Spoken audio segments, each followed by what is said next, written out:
ألم तर إلى الذين أوتوا نصيبا من الكتاب يؤمنون بالجبت والطاغوت ويقولون للذين كفروا هؤلاء أهدى من الذين آمنوا سبيلا أولئك الذين لعنهم الله ومن يلعن الله فلن تجد له نصيرا أم لهم نصيب من الملك فإذا لا يؤتون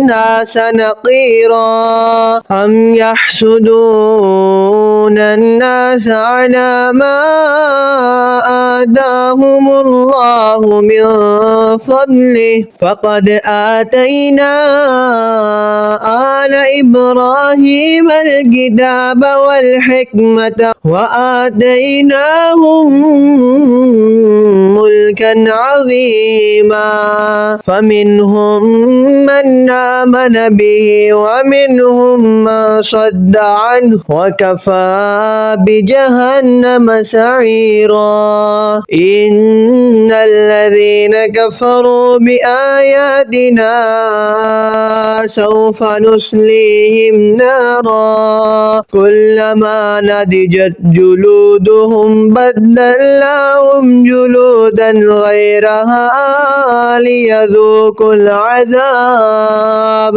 إن الله كان عزيزا حكيما والذين آمنوا وعملوا الصالحات سندخلهم جنات تجري من تحتها الأنهار خالدين فيها أبدا لهم فيها أزواج مطهرة وندخلهم ظلا ذليلا إن الله يأمركم أن تؤدوا الأمانة إلى أهلها وإذا حكمتم بين الناس أن تحكموا بالعدل إن الله نعم ما يعظكم به إن الله كان سميعا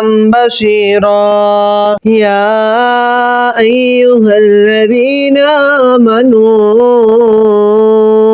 أطيعوا الله وأطيعوا الرسول وأولي الأمر منكم فإن تنازعتم في شيء فردوه إلى الله والرسول إن كنتم تؤمنون بالله واليوم الآخر ذلك خير وأحسن تأويلا। क्या तुमने वो ना देखे जिन्हें किताब का एक हिस्सा मिला ईमान लाते हैं बुत और शैतान पर और काफिरों को कहते हैं कि ये मुसलमानों से ज्यादा राह पर हैं। ये हैं जिन पर अल्लाह ने लानत की और जिसे खुदा लानत करे तो हरगिज इसका कोई यार ना पाएगा। क्या मुल्क में इनका कुछ हिस्सा है?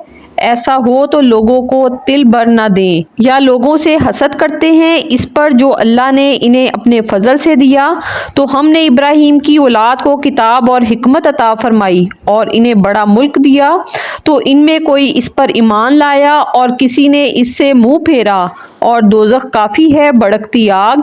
जिन्होंने हमारी आयतों का इनकार किया अनकरीब हम इनको आग में दाखिल करेंगे।